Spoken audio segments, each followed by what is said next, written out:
problem is you're on the phone with these great ideas, you got great statements, you know, you sound deep, but your life does not model anything you're talking about. Okay, listen to me. I want you to get that, because maybe it was deep because you didn't respond the way I thought you was going to respond. Watch this. You don't get out of life what you want. You get out of life who you are.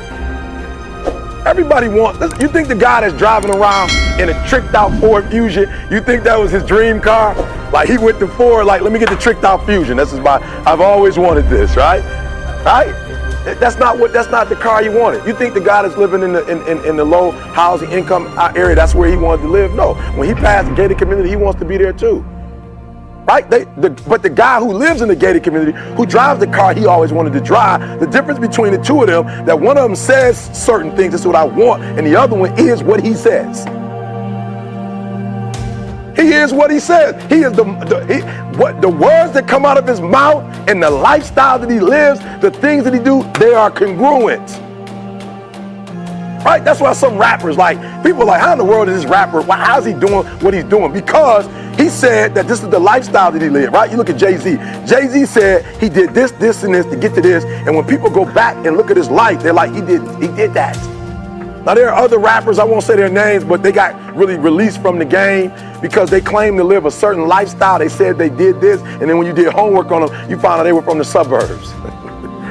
This guy's like, I shoot, I kill, I was in jail, and then you do this homework, he was in prep school. It's like, whoa, what happened? Right? So listen to me, I'm gonna keep it 100. The reason why people like, Eric, your confidence, why do you have so much confidence? I have so much confidence because when I talk about what I'm going to talk about, I lived it. I lived it. What gives me the right? That's what I tell all my young speakers who want to speak. I say this is the number one question you better ask yourself before you do what I do. What gives you the right to address that crowd? What gives you the right? Not if you're talented, if you can speak. What gives you the right to stand before successful people? You want to speak in the NBA. What gives you the right to talk to an athlete who represents 1% of all the athletes in the world? What gives you the right to talk to him? What gives you the right to talk to a 4-time NBA champion? What gives you the right? I need to look at your life and see how you got the right to talk to this guy. There's a lot of opportunities in this place. What gives you the right to earn them? What gives you the right? And when you can answer that question, there's nothing you can't have. What gives me the right? I was homeless. I slept in abandoned buildings. Now I own a company that's $1 million. We're right here at the million mark in 2 years. What gives me the right? I'm a high school dropout who got a GED, who took 12 years to get a 4-year degree, who got his master's degree. By the way, I'm a Spartan who's working on finishing up on his PhD. What gives me the right to tell you can keep going? Because I kept going. That's what gives me the right. I ate out of garbage cans. I lived in abandoned buildings, and I'm doing what I'm doing. I'm an author. I'm an author. I have the right to tell you can do it, you can make it. Why? Because I did it. I'm not giving you something I read in the book. Like, I love it. Have you ever noticed those speakers when they speak, like, you can tell they read Stephen Covey's 7 Habits for Highly Effective People. Right? And they're like, habit 1.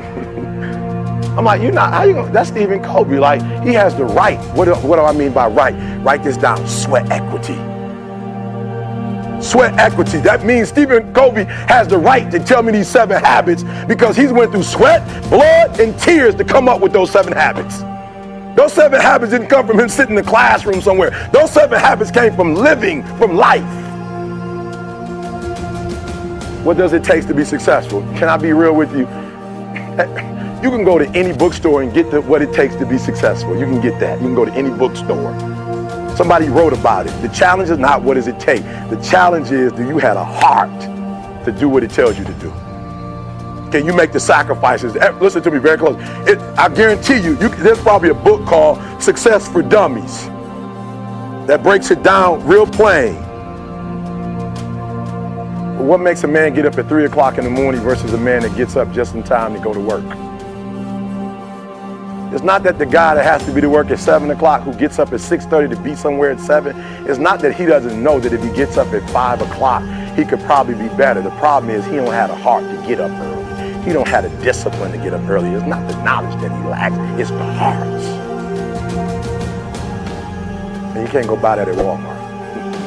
That's why I have an advantage. People say all the time, Eric, how did you do it? You were homeless. You were a high school dropout. You didn't have the advantage. You didn't have your real father in your life. How did you do it? This guy comes from a great community. How did you do it? I said, because I learned the secret to success. It doesn't matter where you come from.